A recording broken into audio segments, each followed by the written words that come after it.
नमस्कार, आपके साथ मैं हूं सुजाता कुकरेती। वक्त महाभारत का है, लेकिन इस वक्त महाभारत हमारे पड़ोसी मुल्क बांग्लादेश में मची हुई है। बांग्लादेश की जो तस्वीरें सामने आई वो हिलाकर रख देने वाली हैं। बांग्लादेश की प्रधानमंत्री शेख हसीना, जिन्होंने अब इस्तीफा दे दिया है, जो अब बांग्लादेश की प्रधानमंत्री नहीं रही हैं, लेकिन बतौर स्टेट हेड उन्होंने हिंसा पर काबू पाने की कोशिश तो की, लेकिन उन्हें इस्तीफा देने के लिए कहा गया। वो भारत पहुंच गई है।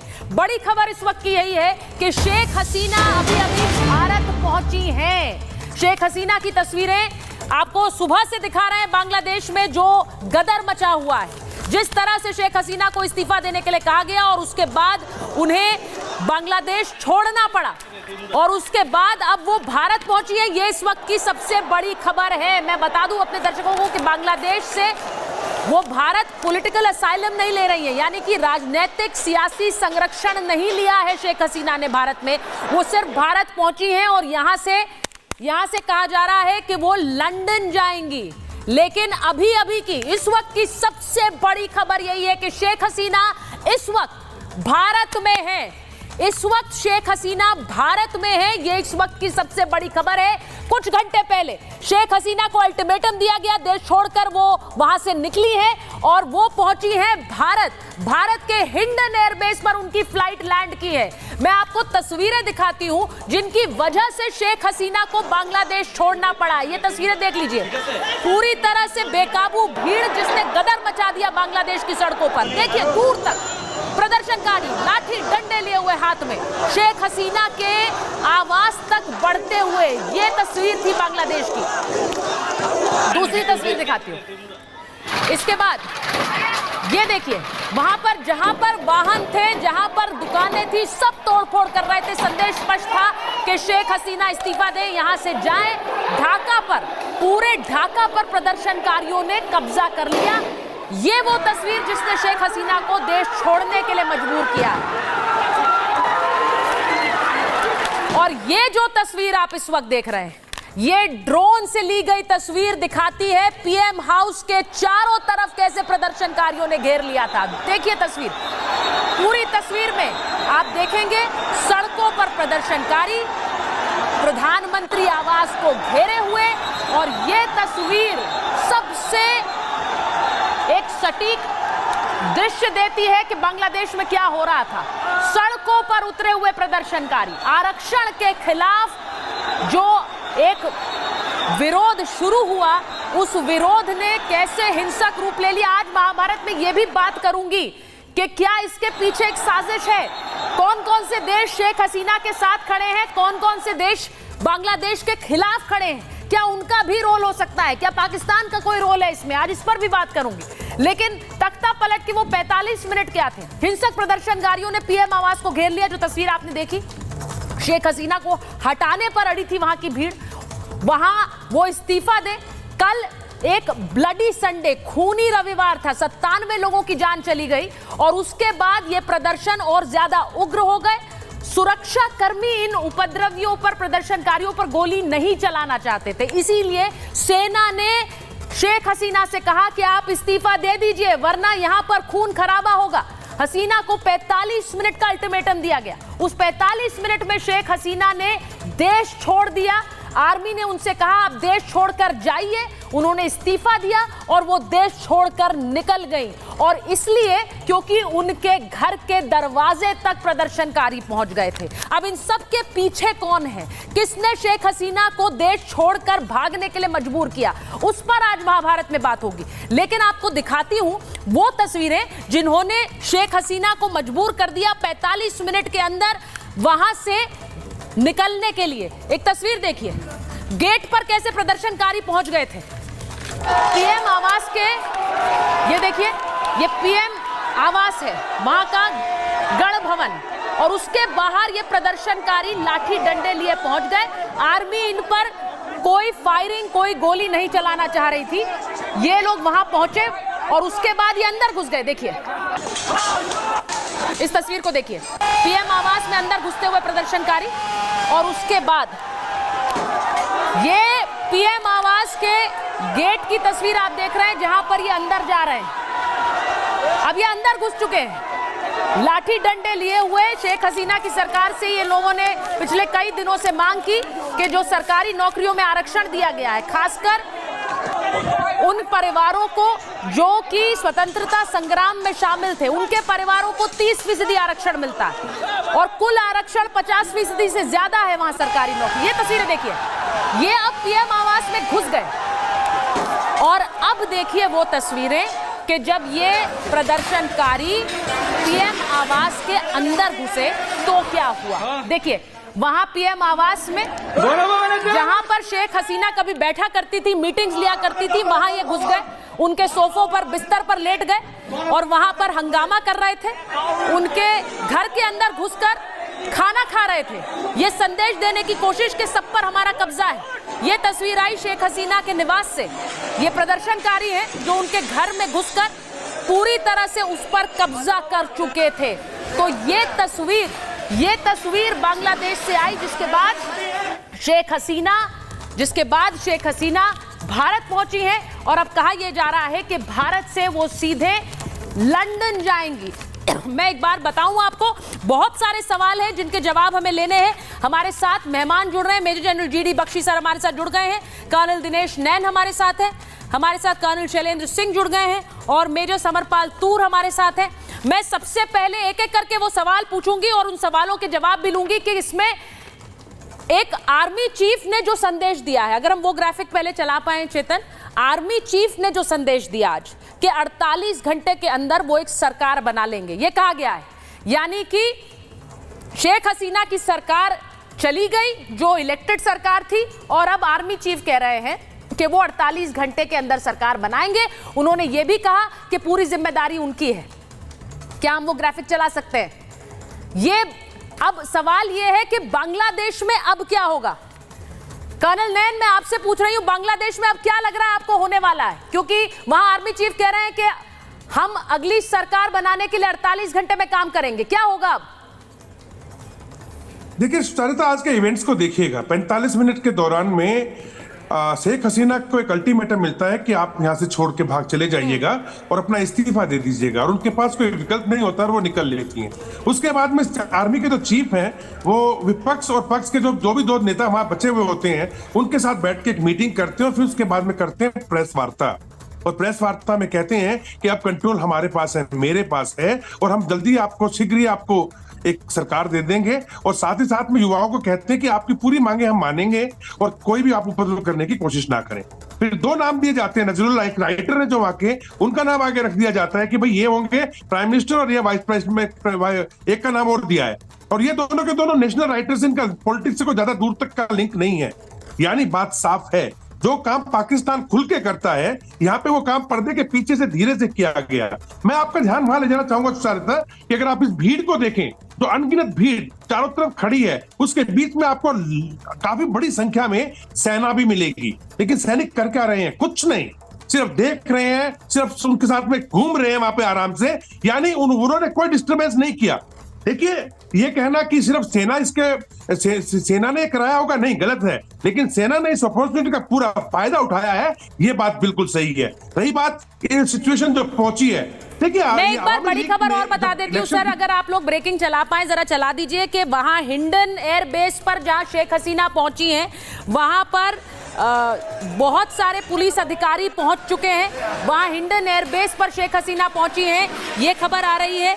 और उनका जो विमान है वो तकरीबन 5:35 पर पहुंचा और उसके बाद वहां पर सिक्योरिटी ऑफिशियल्स, मिलिट्री ऑफिशियल्स इस वक्त हिंडन एयरबेस पर मौजूद हैं, जो खबर आ रही है।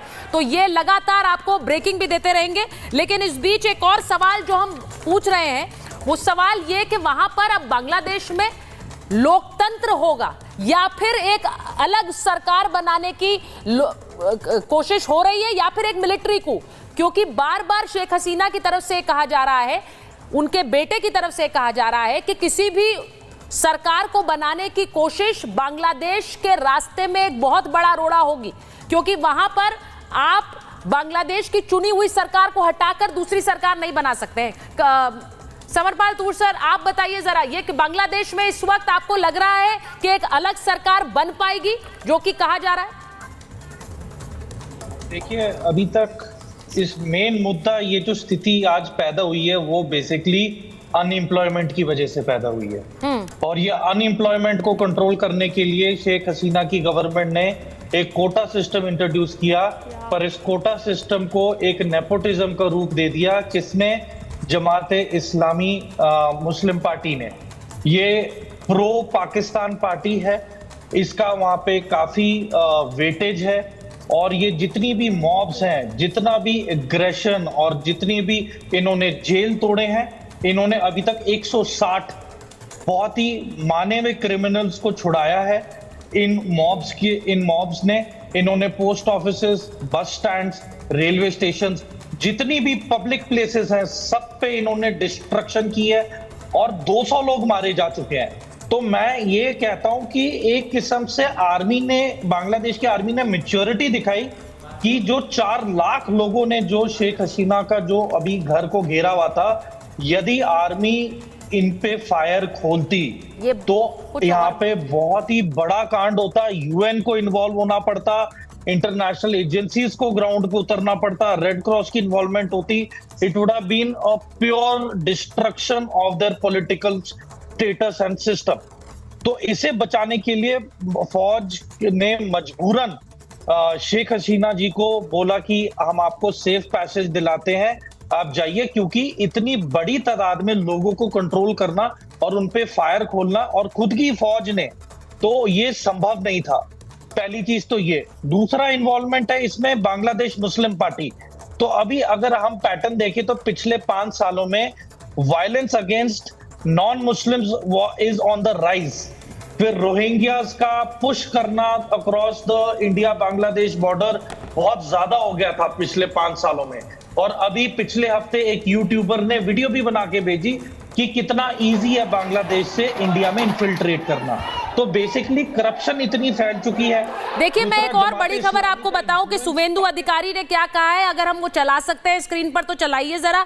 शुभेंदु अधिकारी ने एक बहुत बड़ी बात कही है। उन्होंने कहा कि 1 करोड़ हिंदू रेफ्यूजी पश्चिम बंगाल में आने वाले हैं। मैं गवर्नर से और पश्चिम बंगाल की मुख्यमंत्री से आग्रह कर रहा हूं कि इसके लिए तैयारी कर ले। अब ये बहुत बड़ी खबर है। 1 करोड़ हिंदू रेफ्यूजी, हिंदू शरणार्थियों की वो बात कर रहे हैं। वो कह रहे हैं कि बांग्लादेश से वो भारत आ जाएंगे। पश्चिम बंगाल की मुख्यमंत्री, यहाँ के गवर्नर केंद्र सरकार से बात करें और इसकी तैयारी करें। अब आप सोचिए कि इसका सीधा असर हिंदुस्तान भारत पर पड़ेगा। शुभेंदु अधिकारी उस खतरे को लेकर आगाह भी कर रहे हैं और वो कह रहे हैं इसकी तैयारी आपको करनी पड़ेगी, क्योंकि ये भी खबरें कई जगह से आ रही है। कर्नल सिंह हमारे साथ स्टूडियो में आ गए। कर्नल सिंह, ये भी खबरें आ रही हैं कि वहां पर जो बांग्लादेश में कई जगह हिंसा हो रही है और खासकर जो हिंदू पॉकेट्स हैं वहां पर हिंसा हो रही है। जय हिंद। इसमें कोई शक नहीं है कि जब भी कभी आप देखेंगे कि इस तरह की कंट्रीज़ में, चाहे इवन श्रीलंका को भी इंक्लूड कर लें, कि जब इस तरह की हिंसाएं होती हैं तो माइनॉरिटीज़ जो हैं उनके ऊपर ज़रूर एक तरह का अटैक और एक प्रेशर आता है, इसमें कोई शक नहीं है। लेकिन मैं, अगर आप इजाज़त दें, मैं थोड़ा सा डाइवर्ट करूँगा। समर ने बड़ी अच्छी बात करी फ़ौज के लिए कि चलिए उन्होंने मैच्योरिटी दिखाई, बट समर, मेरे को लगता है कि हमें ये भी देखना चाहिए कि इस फ़ौज ने इस सिचुएशन को इस हद तक कैसे आने दिया। कहीं इसके पीछे एक मिलिट्री एम तो नहीं है कि यस सिचुएशन को ख़राब, जैसा पाकिस्तान में हमेशा होता है कि सिचुएशन को उस हद तक ख़राब होने दीजिए, बद से बदतर होने दीजिए, सो दैट आपका आना आप एक तरह से लेजिटिमाइज कर पाते हैं। पूरी दुनिया में आप बता पाते हैं कि देखिए जी, अभी फ़ौज इसलिए आई है, ये सब कुछ ठीक कर देगी। अगर वो आज मिलिट्री कमांडर चीफ जो है वो 24 से 48 घंटे में ठीक करने की बात कर रहा है, तो ये बात 4 दिन पहले भी हो सकती थी। कल जो 100 आदमी मारे गए वो बच सकते थे। अगर ह्यूमैनिटेरियन एंगल देखना है, मुझे लगता है कहीं ना कहीं इस सारी की सारी सिचुएशन को होने दिया जा रहा है, होने दिया जा रहा था और होने दिया जा रहा है। कोई रीजन नहीं होना चाहिए कि एक प्राइम मिनिस्टर जाने के बाद उसके प्राइम मिनिस्टर आवास पे लूट होनी चाहिए या किसी भी तरह की सिक्योरिटी नहीं होनी चाहिए। यस, आप फायर मत करिए, बट सिक्योरिटी दिखनी चाहिए। बिल्कुल। के कोर कमांडर के सर, एक और बड़ी खबर है, वो भी बता दूं, क्योंकि इस वक्त आप सोचिए, शेख हसीना भारत कई बार आई हैं, लेकिन पहली बार वो वहां पर उन्हें अल्टीमेटम दिया गया, वो भागकर अपना देश छोड़कर भारत आई हैं। ये बहुत बड़ा, बहुत सिग्निफिकेंट इवेंट है और शेख हसीना का भारत में होना, जो खबर हमारे पास आ रही है वो ये कि हिंडन एयरबेस से वो दिल्ली एयरपोर्ट जाएंगी। शेख हसीना एयरपोर्ट पर बांग्लादेश राजनयिकों से भी मुलाकात करेंगी, यानी कि बांग्लादेश के जो अधिकारी यहां पर बांग्लादेश एम्बेसी में तैनात हैं उनसे मुलाकात करेंगी और मुलाकात के बाद आगे की रणनीति वो तय करेंगी। अब आप सोचिए, हर बांग्लादेश जो यहाँ पर एम्बेसी है उसकी सुरक्षा पहले ही बढ़ा दी गई थी, यहाँ जो बांग्लादेश के अधिकारी हैं उनसे भी मुलाकात शेख हसीना करेंगी, आगे की रणनीति पर वो बात करेंगी। तो आप सोचिए कि इस वक्त शेख हसीना के लिए, उनकी सरकार के मंत्रियों के लिए ये तस्वीर इस वक्त ऐसी है, उन्हें खुद नहीं पता है कि वहां होगा क्या, क्योंकि वहां एक अलग सरकार के ऐलान का गठन का ऐलान कर दिया गया है। वो कहा जा रहा है कि ये अगले 2 दिन में वो सरकार बनकर तैयार हो जाएगी। सवाल सबसे बड़ा ये है कि शेख हसीना के लिए जो कुछ वहां वो जिसे सैबोटाज कहती रही, जिसके लिए वो कहती रही कि उनके सरकार के खिलाफ षड्यंत्र है, इसमें बाहर के देशों का क्या रोल है, चीन और अमेरिका जैसे देशों का क्या रोल है, मैं इस पर बात करना चाहती हूं। मेजर जनरल सिवाच आ गए हैं, उस सवाल को प्ले कर दीजिए।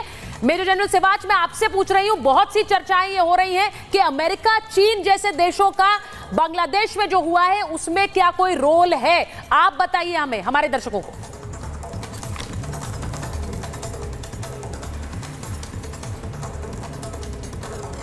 मेजर जनरल सिवाच की आवाज नहीं आ रही है? ठीक है, मैं वापस आऊंगी, मेजर जनरल सिवाच के पास वापस आऊंगी, उनकी आवाज नहीं आ रही है। अगर जीडी बख्शी सर हमारे साथ जुड़ गए हैं, मैं एक बार कर्नल नैन आपसे पूछूंगी, आपको लग रहा है, क्योंकि बहुत से लोग कह रहे हैं अमेरिका बेसिस बनाना चाह रहा था, चीन भी बांग्लादेश के साथ बहुत खुश नहीं था, क्या ये एक एक्सटर्नल और इंटरनल दोनों फैक्टर्स की वजह से आई तस्वीर है जो बांग्लादेश में हो रहा है?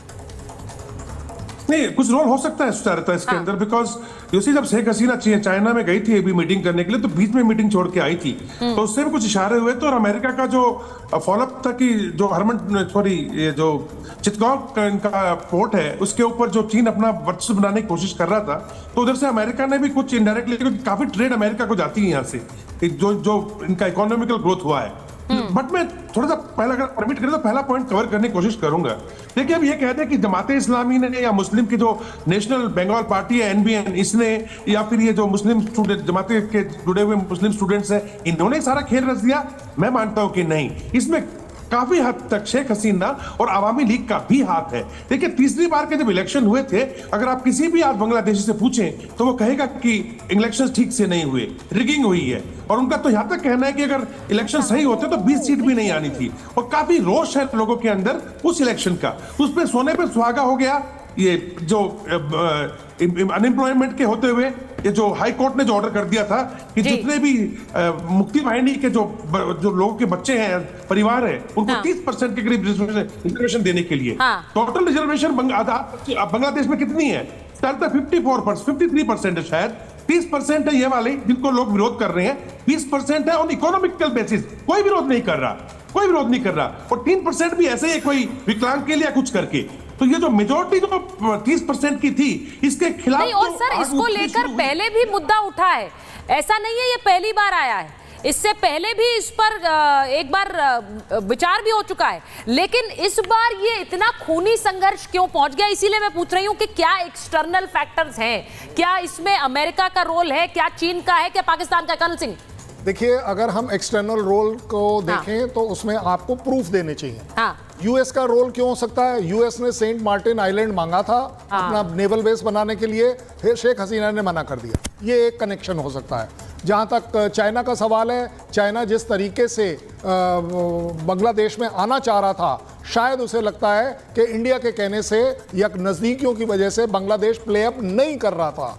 जहां तक पाकिस्तान का सवाल है, पाकिस्तान को तो मैंने नहीं, शेख हसीना और वहां की गवर्नमेंट ने ब्लेम कर दिया कि इस पूरे के पीछे जो सो कॉल्ड हथियारों की सप्लाई है, जो मारधाड़ हो रही है, उसमें हम इन्वेस्टिगेट कर रहे हैं कि पाकिस्तान का रोल है। देखिए, कोई कंट्री अगर एक कंट्री का नाम लेकर इन्वेस्टिगेट कर रहा है, चाइना का तो नाम नहीं ले रहा, यूएस का नाम नहीं ले रहा, लेकिन यूएस इसके पीछे क्यों नहीं हो सकता? और मैं तो कहता हूं सबसे बड़ा जो चीज़ मेरे नज़र में आती है कि इस तरह की जो ट्रिगरिंग मैकेनिज्म होती है वो बार बार ट्राई करी जाती है। अगर आपको याद हो, यही प्रोटेस्ट 10 दिन पहले से भी चल रहे हैं। ये नहीं है कि सिर्फ कल और आज में कुछ हो गया, लेकिन कल का जो है वो ट्रिगर इतना सक्सेसफुली कर गया कि आर्मी 45 मिनट दे रही है एक प्राइम मिनिस्टर को कि चलिए जी 45 मिनट के अंदर अंदर आपको छोड़कर भी जाना है। मतलब आप एक तरीके से पार 45 मिनट में आप और कहाँ जा सकते हैं सिवाय अगरतला के, और कोई जगह ही नहीं है आपके अड़ोस पड़ोस में, वहां से फिर आप आगे जरूर जा सकते हैं।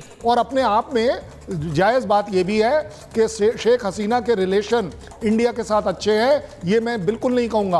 बांग्लादेश के रिलेशन इंडिया के साथ अच्छे हैं, जिस वजह से उसकी प्राइम मिनिस्टर हमारे साथ हर चीज। ये बहुत बड़ी बात आपने कही है। मैं एक बार जरा बड़ी खबर सर बता देती हूं, क्योंकि जैसा मैंने कहा कि शेख हसीना इस वक्त भारत में है। ये सबसे बड़ी खबर है कि शेख हसीना, बांग्लादेश की अब एक्स प्राइम मिनिस्टर, क्योंकि उन्होंने इस्तीफा दिया है, वो इस वक्त भारत में है और बांग्लादेश जाने वाली सभी उड़ानें इस वक्त रद्द कर दी है।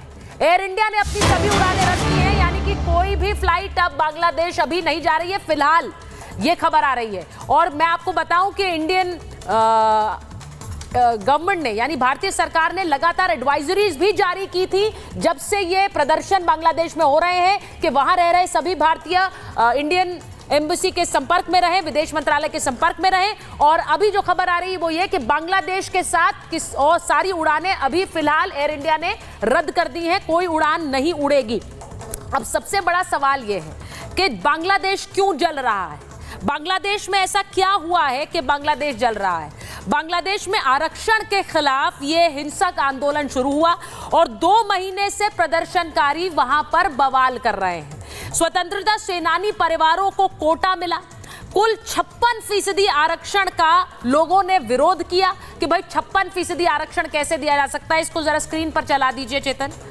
बांग्लादेश सरकार ने कोटा कम कर दिया था, बांग्लादेश के सुप्रीम कोर्ट ने फिर कोटा देने के लिए कहा, यानी सुप्रीम कोर्ट ने फिर से कहा कि आप इस कोटे को दीजिए। कोर्ट के इसी फैसले के विरोध में हंगामा हुआ, तो इसका सीधा असर शेख हसीना पर पड़ गया। आरक्षण विरोधी प्रदर्शनकारी सड़क पर उतर आए और शेख हसीना की सरकार को डिक्टेटर वाली सरकार कहने लगे। अब एक और तस्वीर हमारे पास आई है, जरा वो तस्वीर भी चलाते हैं जिसमें सड़क पर लोगों ने किस तरह से ग्राफिटी लिखी है, यानी कि नारे लिख दिए हैं।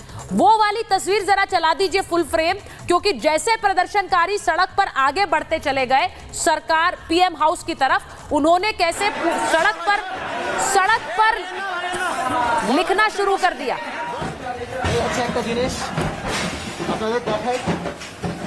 उस वीडियो को भी चलाएंगे। इस बीच मेजर जनरल सिवाच, अगर आपको मेरी आवाज आ रही है, बांग्लादेश के लिए इस वक्त कौन सा देश, क्योंकि हम जानते हैं, कर्नल सिंह ने भी कहा, भारत और बांग्लादेश के रिश्ते अच्छे हैं। ऐसा नहीं है कि मोदी और शेख हसीना के रिश्ते अच्छे हैं, बांग्लादेश और भारत के रिश्ते अच्छे हैं और इसीलिए शेख हसीना यहां आई हैं। यहां से कहा जा रहा है वो लंदन जाएंगी। लेकिन कौन से ऐसे देश हैं जिन पर भरोसा कर सकती है शेख हसीना, या फिर बांग्लादेश कर सकता है इस मुश्किल स्थिति में?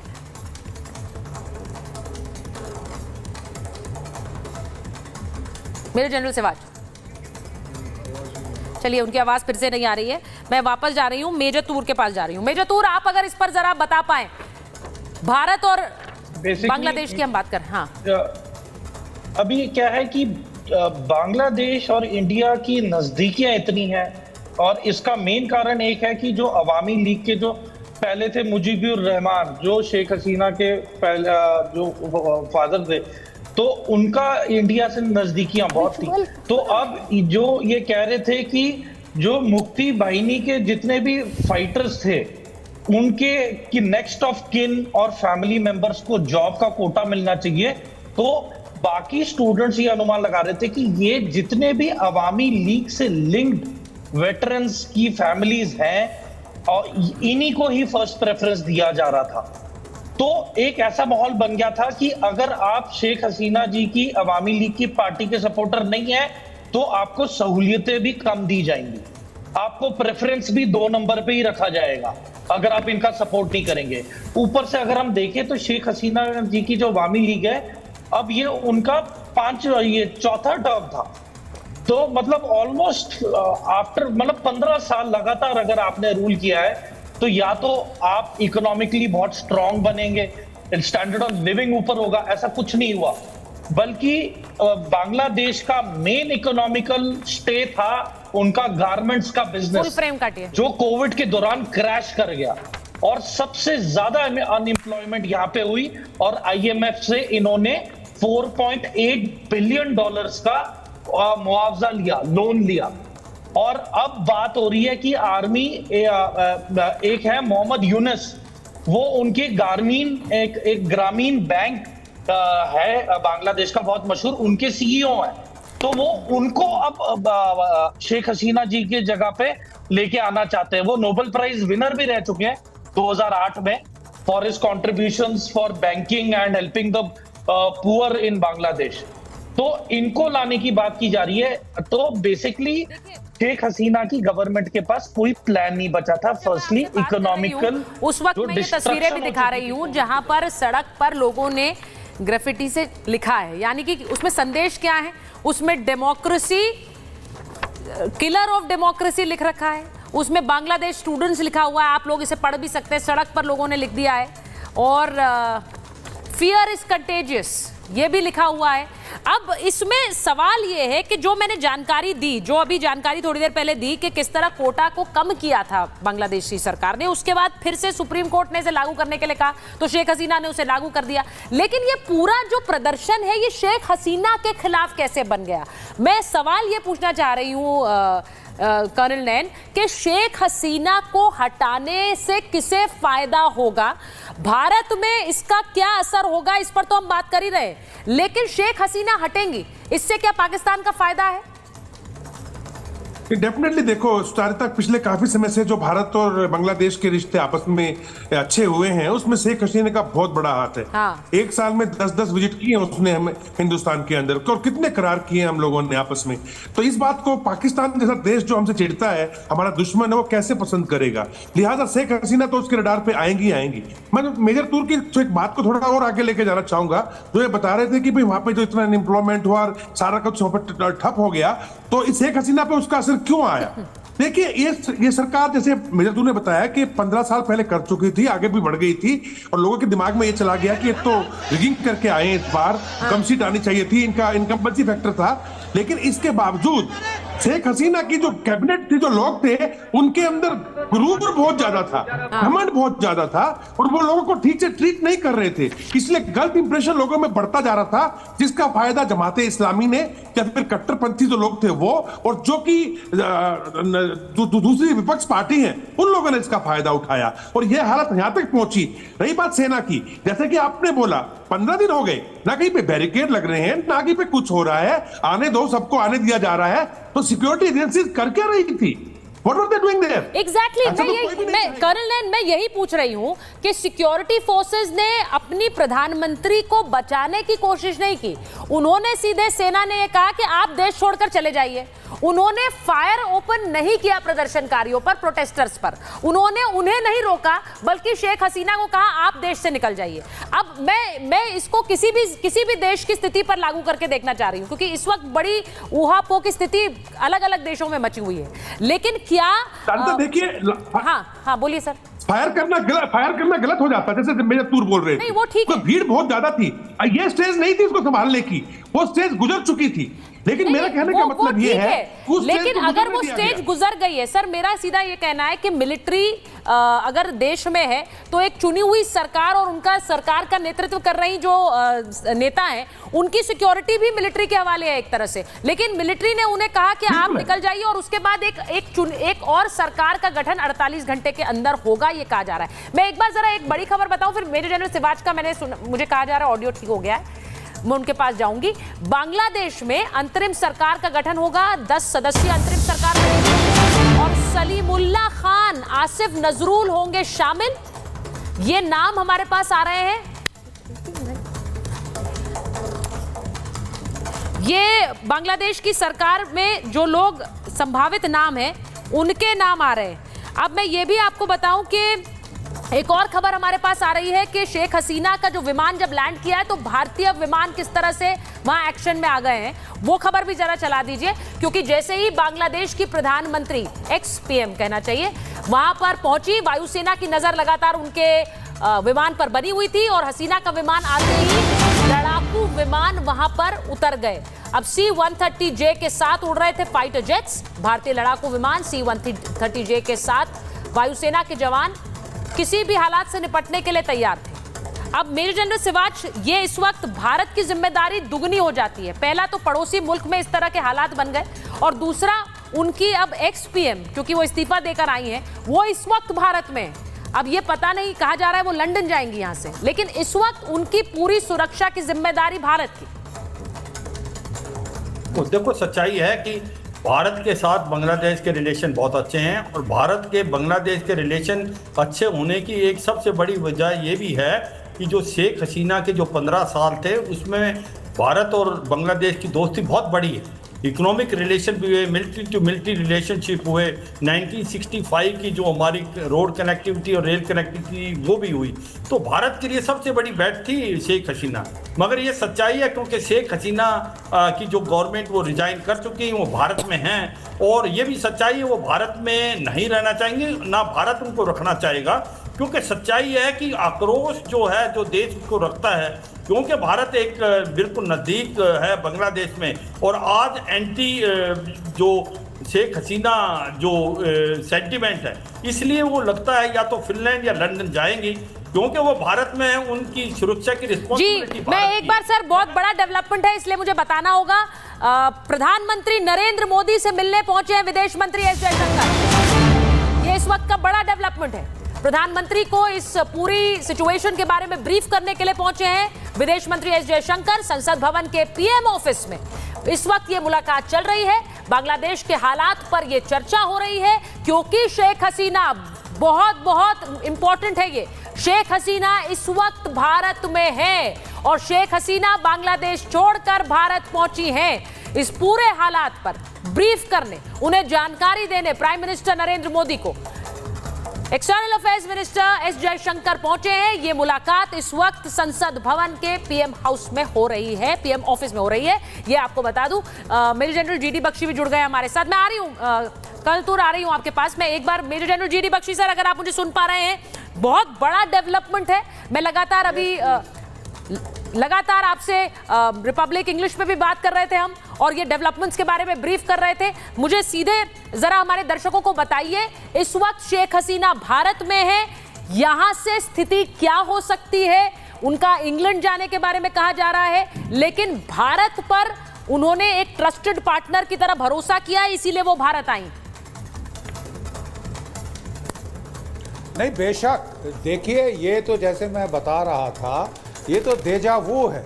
1975 में यही हालात हमने देखे, जबकि बंग बंधु के खिलाफ साजिश की गई थी, एक प्लॉट किया गया था उनको असैसिनेट करने का। तब हमारी सुरक्षा एजेंसियों को इसका पता चल गया था। ARC का एक हेलीकॉप्टर गया था उनको यहाँ से सुरक्षित लाने के लिए भारत, लेकिन उन्होंने आने से मना कर दिया था। उन्होंने ये कहा था कि मेरे लोग हैं, मेरे बच्चे हैं, कभी ये मेरे बरखिलाफ नहीं जाएंगे, और इसके चलते बड़ा ट्रेजेडी हुई। उनके पूरे परिवार को ख़त्म कर दिया दरिंदों की तरह उन लोगों ने, केवल हसीना वाजिद बची थी। देखिए, हमेशा बांग्लादेश के अंदर एक सीरियस आइडियोलॉजिकल कॉन्फ्लिक्ट रहा है।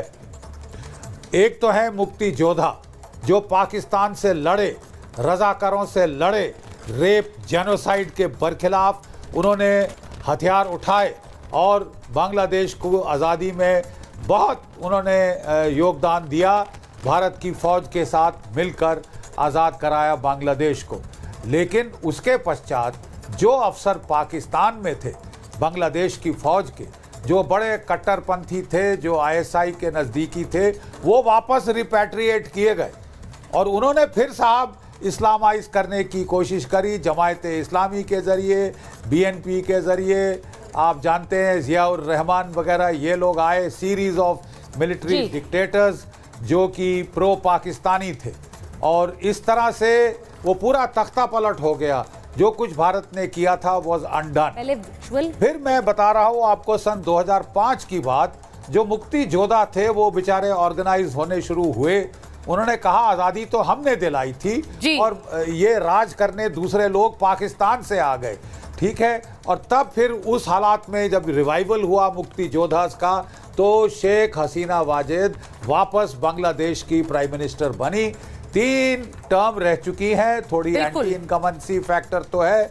पिछली इलेक्शन में बीएनपी ने हिस्सा नहीं ली। सर आप अब साहब किसी ऑपोजिशन पार्टी को फोर्स तो नहीं किया जा सकता ना कि आप जबरन हिस्सा लें। उस वक्त नहीं, और सर आपने बिल्कुल बात, मैंने एक इंपॉर्टेंट क्वेश्चन पहले भी उठाया कि इन्होंने उसको आरक्षण को कम कर दिया, सुप्रीम कोर्ट ने फिर से इसे लागू करने के लिए कहा, तो इनकी सरकार ने उसे फिर से लागू किया। सवाल ये है कि एक प्रदर्शन को इस हद तक आगे वो बढ़ गया कि सरकार का नेतृत्व कर रही नेता को इस्तीफा देना पड़े, देश छोड़कर भागना पड़े, इसके पीछे क्या कई और एक्सटर्नल कारण है, मैं इस पर चर्चा कर रही हूं। एक तस्वीर जरा दिखा देते हैं। आपने शेख मुजीबुर रहमान की बात की सर, उनका ये तस्वीर फुल फ्रेम दिखाइए। उनका जो वहां पर मूर्ति बनी हुई है, स्टैच्यू बनी हुई है, उस स्टैच्यू को ग्रिड हटाइए। उस स्टैच्यू को किस तरह से वहां लोग चढ़ गए और उसे तोड़ा जा रहा है। अब देखिए, जब बांग्लादेश अलग देश बना और आजादी की लड़ाई के बाद बना, तो जो हीरो थे वो आज देखिए उनकी मूर्ति को कैसे ये चढ़कर तोड़ रहे हैं। ये आज की तस्वीरें आई हैं। अब आपको बताती हूं जो बात जीडी बख्शी सर कह रहे थे, 2 बार शेख हसीना ने मौत को मात दी है, 2 बार। कैसे उनके खिलाफ हमला हुआ था 1975 में, शेख परिवार पर बड़ा हमला हुआ और शेख परिवार की ज्यादातर लोगों की उस वक्त हत्या कर दी थी। और हसीना के जो माता पिता थे, 3 भाइयों का भी उसमें कत्ल हो गया था। बहन और पति संग वो उस वक्त यूरोप में थी, तो वो बाल बाल बच गई। भारत ने उनका समर्थन किया, उन्हें शरण भी दी थी। अब एक बार फिर से 2004 में शेख हसीना पर ग्रेनेड अटैक हुआ था, तो सोचिए उसमें वो पूरी तरह से घायल हुई थी, लेकिन उसमें भी बची थी। एक बार फिर आज जिस तरह की तस्वीरें आई, ऐसा लग रहा था कि शेख हसीना टारगेट पे थी, लेकिन वो वहां से बचकर निकल गई। अब मैं इसी पर पूछ रही हूं कर्नल सिंह, शेख हसीना का भारत आना इस वक्त सिर्फ बांग्लादेश की तस्वीर नहीं है, it is about different countries, यानी अलग अलग देशों के परिप्रेक्ष्य में आप इसे कैसे देखते हैं, क्योंकि इसे पाकिस्तान कैसे देख रहा है, चीन कैसे देख रहा है और भारत कैसे ले रहा है। और चीन और पाकिस्तान की बात जितना कम करें वो ज़्यादा अच्छा है, क्योंकि वहाँ तो इस समय खुशियाँ मनाई जा रही होंगी, क्योंकि उनका एक टॉप एनिमी नंबर 1 इन बांग्लादेश जगह से हट गया है। उनके यहाँ सिवाय सेलिब्रेशन के और कुछ नहीं हो सकता। जहाँ तक इंडिया का सवाल है, यस, इंडिया प्रूव करता है कि जो हमारे आपसी रिलेशन है, हम उनको ना केवल महत्वपूर्ण समझते हैं, बट दुख के समय में, संकट के समय में हम साथ खड़े होते हैं। चाहे आप श्रीलंका ले लीजिए, मालदीव्स ले लीजिए, किसी को भी ले लीजिए, आप हमेशा पाएंगे कि इंडिया ने अपना कर्तव्य निभाया है, दोस्ती निभाई है, ज़रूरत से ज़्यादा कुछ किया है। इनफैक्ट मैं तो कहता हूँ तुर्की जैसी जगह में भी हमने जाकर क्या किया ये जग जाहिर है, और तुर्की ने हमारे साथ किया है वो उसे मालूम है। सबसे बड़ी बात यह है कि दुनिया में शेख हसीना को इंडिया चूज़ करा as a immediate getaway, ये अपने आप इंडिया की रेपुटेशन बताता है कि किस तरीके से इंडिया अपने बायलैटरल रिलेशंस और इंटरनेशनल रिलेशंस निभाता है। ये उनकी मर्जी है इस समय कि वो लंदन जाना चाहें, फिनलैंड जाना चाहें, कहीं भी जाना चाहें, लेकिन उनके एक स्मूथ ट्रांजिशन के लिए अपने बांग्लादेश से किसी भी और जगह जाने में जिस तरीके से भारत मदद कर रहा है, आई थिंक इससे ज़्यादा कर भी नहीं सकता। We are being very very humanitarian कि एक वो इलेक्टेड प्राइम मिनिस्टर जिसको के हटाया गया है, उसको एक एटलीस्ट तस्वीरें चलाइए। जो बात आपने कही है कर्नल सिंह, मैं एक बार जरा फिर से लगातार बड़ी खबरें बताना चाह रही हूं, क्योंकि शेख हसीना इस वक्त भारत में है, ये इस वक्त की सबसे बड़ी खबर है। और बांग्लादेश के जो नई सरकार जिसका गठन हो रहा है, उनकी भी लगातार नजर बनी हुई है। अब ये कहा जा रहा है कि मोहम्मद यूनुस बन सकते हैं बांग्लादेश के नए प्रधानमंत्री, ये खबर आ रही है। मोहम्मद यूनुस बांग्लादेश के नए प्रधानमंत्री हो सकते हैं। अब सवाल ये है, शेख हसीना देश छोड़कर निकली, वो भारत आई हैं क्योंकि उनका भरोसा भारत में था। ऐसे में उनकी जाने के बाद जो सरकार बन रही है, उसका रिश्ता और उसकी किस तरह की एक भारत की सरकार के साथ काम करने की इच्छा होगी, उसको लेकर भी एक सवाल है। क्योंकि ये बार बार कहा जा रहा है कि बहुत से हिंदू शरणार्थी बांग्लादेश से बंगाल की तरफ आ सकते हैं। ऐसे में उनके साथ सहयोग करके काम करना भी जरूरी होगा मेजर तूर, लेकिन क्या वो संभव होगा? क्योंकि शेख हसीना तो भारत के साथ और मैत्री के साथ काम कर रही थी, लेकिन ये जो नई इलेक्टेड गवर्नमेंट होगी इसका क्या होगा? सुचारुता, पहली चीज तो आप रीसेंट हिस्ट्री को देखिए, जो रेडिकलाइजेशन का रेट बढ़ा है, जो पिछले साल इनका एंटी हिंदू रायट हुआ है जिसमें हिंदुओं का खुलेआम कत्ल किया गया था सड़कों पे, तो अभी आप देखेंगे कि अभी शेख हसीना जी डीब्रीफ करेंगी। She will also have a word with Jaishankar sir, she will also have a word with RPM. तब असली बात पता लगेगी कि जनरल वकार जमान का माइंडसेट क्या है, whether the Bangladesh army is actually going to take over as the real player and going to place the puppet, that is doctor Mohammad Yunus who is a economist. तो वो इनका एज अ पपेट इन्हें place करेंगे and खुद general Waqar Zaman will play the shots, will call the cards.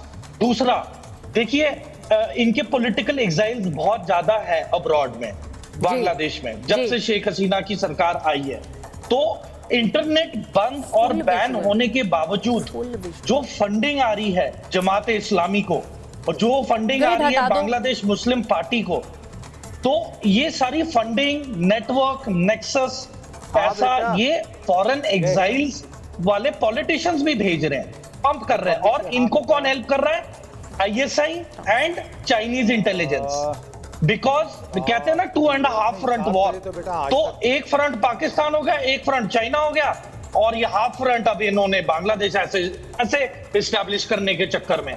तो it is very critical for the Indian intelligence agencies and the military right now to take a very alert stance and seal the borders with Bangladesh with immediate effect, ताकि कोई ऐसा वारदात या हादसा ना हो जाए जिसको हम अभी सिर्फ बांग्लादेश की पॉलिटिकल प्रॉब्लम। देखिए, आपने बड़ी बात कही है। इस वक्त शेख हसीना भारत में है, ये कहा जा रहा है हिंडन एयरबेस से वो दिल्ली एयरपोर्ट जाएंगी, अब वहां से वो उड़ान भरेंगी, कहां जाएंगी इसको लेकर से स्पेकुलेशन है। इस वक्त कहा जा रहा है लंदन जा सकती हैं, लंदन में उनका पूरा परिवार भी है तो वो लंदन जा सकती है, ऐसा कहा जा रहा है। लेकिन अभी उसे लेकर अंतिम मोहर लगना बाकी है। लेकिन जैसा हमने कहा कि एक बड़ी बैठक प्रधानमंत्री विदेश मंत्री एस जयशंकर के साथ कर रहे हैं, तो वहां से क्या निकल कर आता है?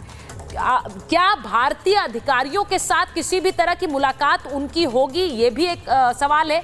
और अगर ये होगा, मैं एक बार कर्नल नैन आपसे पूछ लूं, जरा बताइए, आपको लग रहा है कि शेख हसीना भारत में है और वो यहाँ रुककर उसके बाद कहीं जाएंगी, यानी लंदन जाने की बात कही जा रही है, क्या भारतीय अधिकारियों से किसी तरह की बातचीत यहाँ संभव आपको लगती है?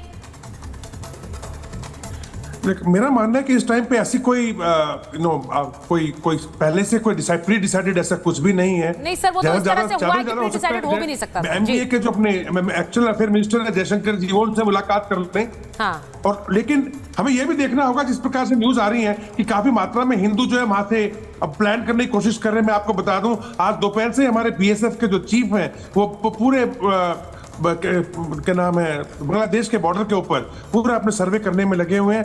इंडियन डिफेंस फोर्सेस भी अपनी तैयारी कर रही हैं।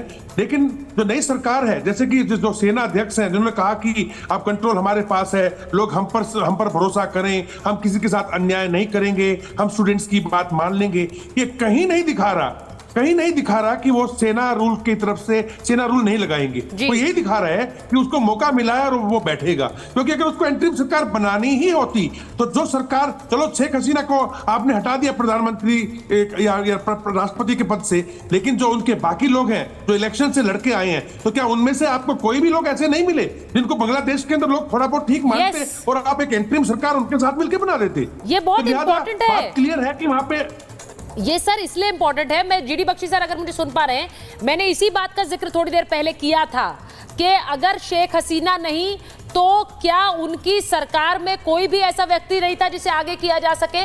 क्या मंशा यही थी कि उन्हें एक तरह से इस्तीफा दिलवाकर देश से बाहर किया जाए और जो बाकी दल है उनकी एक सरकार बनाई जाए, या फिर एक मिलिट्री कूप रहे? ये क्या मंशा थी? जीडी बख्शी सर। सॉरी, एक मिनट, सॉरी, आप क्या कह रही थी? Can you repeat the question please? GD Bakshi sir, Sheikh Hasina के अलावा उनके मंत्रिमंडल का कोई भी चेहरा वहां पर आगे किया जा सकता था इस सिचुएशन को थोड़ा सा, जिसमें जो आग लगी है बांग्लादेश में उसको थोड़ा बुझाने के लिए, लेकिन ऐसा ना करके उन्हें हटाकर नई सरकार लाने की एक तस्वीर बनाकर, और मिलिट्री कू की भी ये बार बार कहा जा रहा था कि शायद सत्ता सेना ही संभाल ले। क्या ये आपको लग रहा है कि एक पहले से सोच समझकर किया गया कदम था कि इन्हें हटाओ किसी भी तरह? देखिए, नॉर्मली पाकिस्तान की आर्मी भी ये सबक सीख चुकी है कि डायरेक्टली कू करके चार्ज ले लेना, चार्ज पकड़ लेना इंटरनेशनली उनके बहुत खिलाफ जाता है, और इसलिए नॉर्मली वो एक इकोनॉमिस्ट को मुखौटा चुन के आगे कर देते थे। इन्होंने भी यूनिस को मुखौटा चुन के आगे किया है। असली ताकत तो पीछे सेना के हाथ में ही रहेगी। ठीक है, सेना में भी इन्फिल्ट्रेशन हो गई लगती है। आप ही ने अभी फोटोज दिखाई थी जिसमें वर्दी में बांग्लादेश की सेना के जवान वो घुस के वैंडलाइजेशन कर रहे थे प्राइम मिनिस्टर हाउस में, और उनकी तस्वीरें उठा के फेंक रहे थे हसीना वाजेद की। बिल्कुल फिल्ट्रेशन हुई है जमायते इस्लामी की। देखिए, बांग्लादेश में शुरू से पोलराइजेशन रही है मुक्ति जोधास और जो इस्लामिस्ट पार्टीज के बीच में, और ये चरम सीमा पे पहुंच गई है। जैसे मैं फिर बता रहा हूं, हसीना वाजेद ने खुद वार्निंग दी थी, ये बताया था कि मेरे पे बहुत दबाव है फॉरेन पावर्स का कि मैं एक आइलैंड बेस में दूं, मैं चीन को आने दूं, मैं चीन को तीस्ता प्रोजेक्ट दूं। तो लगता है कई सारी एजेंसीज ने मिलकर, जिसमें वेस्टर्न एजेंसीज शामिल हैं, जो दबाव डाल रही हैं। आसिम मुनीर साहब जब गए थे अमेरिका तो विक्टोरिया न्यूलैंड से मिले थे। याद रहे, विक्टोरिया न्यूलैंड वही महिला है जिन्होंने मैदान का कू यूक्रेन में कराया था। ठीक है, आसिम मुनीर का उससे मिलने का क्या मतलब था? कुछ दाल में काला है, इतना सीधा सिंपल स्ट्रेट फॉरवर्ड नहीं है कि मिसरूल हो रहा था तो उनको हटा दिया गया। ठीक है, और तीस्ता का प्रोजेक्ट उन्होंने चीन को देने से मना किया। सर, मैं एक डेवलपमेंट और बता दूं, क्योंकि लगातार खबरें आ रही हैं, उन्हीं में से एक डेवलपमेंट यह है कि भारत बांग्लादेश सीमा पर सुरक्षा बढ़ा दी गई है और बीएसएफ के पूर्वी कमान में मौजूद हैं। बीएसएफ डीजी ने जवानों को निर्देश भी दिए हैं, वहां वो उनसे बात भी कर रहे हैं। यानी भारत बांग्लादेश बॉर्डर पर इस वक्त सुरक्षा बढ़ाई गई है, और ये एक तरह से होना भी था, स्वाभाविक है। जिस तरह की गतिविधियां बांग्लादेश में हुई उसके बाद Bharat Bangladesh border is on high alert, ये भी खबर हमारे पास आ रही है। हम लगातार खबरें आपको बता रहे हैं बांग्लादेश में जो डेवलपमेंट्स हो रहे हैं उनसे उनके मद्देनजर। फिलहाल एक छोटे से ब्रेक के लिए रुक रहे हैं। बहुत बहुत धन्यवाद।